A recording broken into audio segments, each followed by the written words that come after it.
I had the pleasure of interviewing with Elaine, who is an award-winning mystery author, as well as a newspaper woman and occasional TV personality. Here she is. I'm fascinated by so-called ordinary people and how they live their day-to-day lives. I am not sympathetic with the rich. I don't really like them. I think that they get too much for their privilege. But to me, the real heroes and the hardest job to do is to go on day after day doing the job of work you may not like very much, taking care of your family, knowing that there's not much hope that things are going to change in your life, but you still lead a good life. And to me, that's the hardest thing that you can do.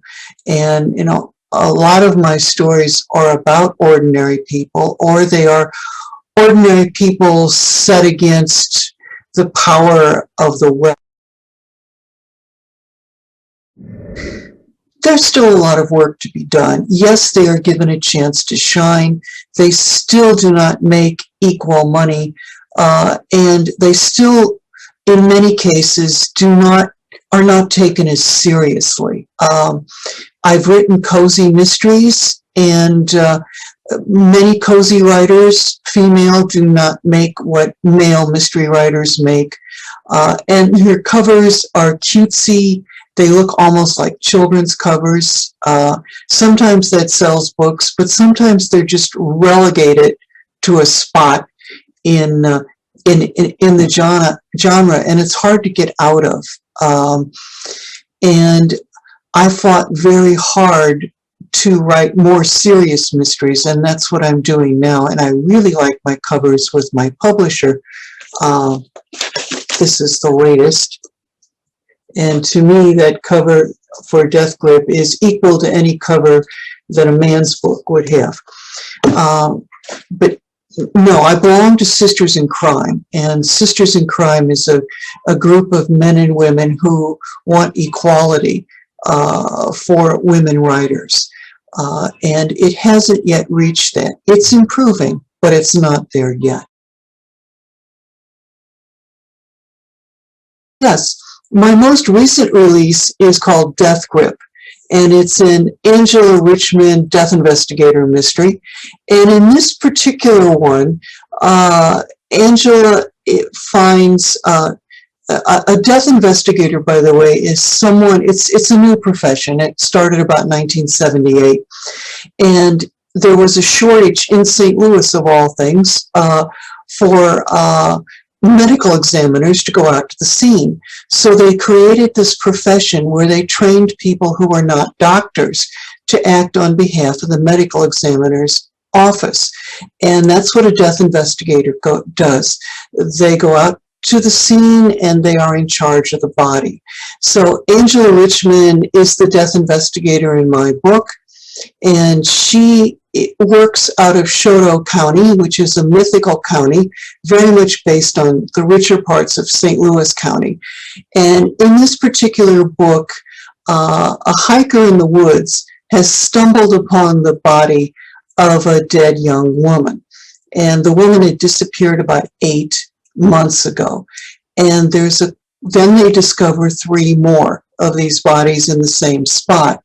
And there's a clue left behind that we know that the killer is an extremely wealthy and powerful man who has an excellent cover. He's a society type. He dates beautiful women. No one would ever believe it was him. And he is guarded by armies of lawyers. So it's up to Angela and the police officer in there to break through and find the clues to bring this man to justice and to get justice for these dead women. That's all. I had a primetime television show in St. Louis back in the late 80s, early 90s. And it was fun and I enjoyed it.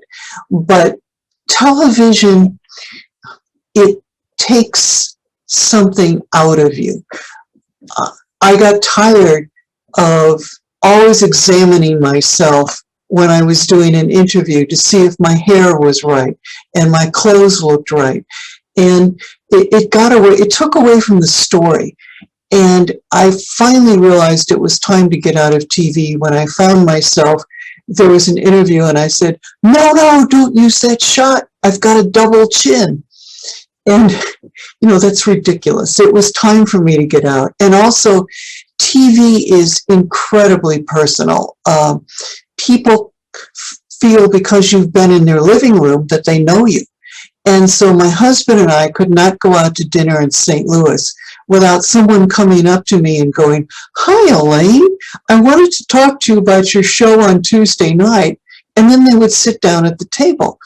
And it had to stop. I enjoyed what television I did, but it was really time to end it for my sanity. I mean, what little I have.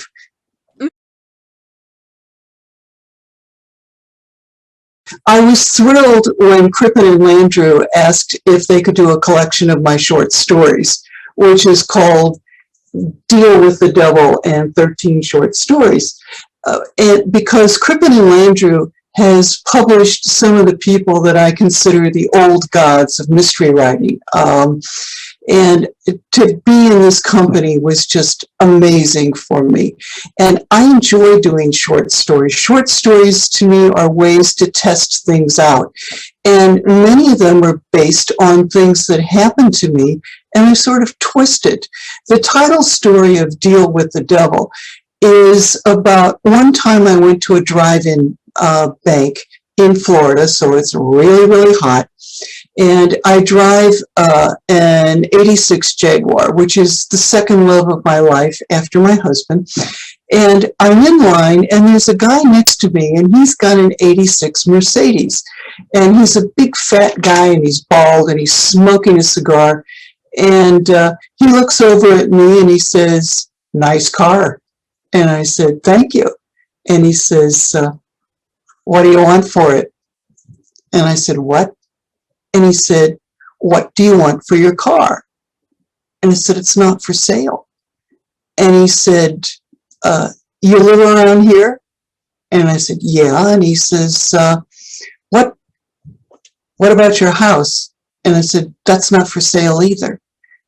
And then, so by that time, my receipt had arrived, my transaction was over, and I said, I like your car.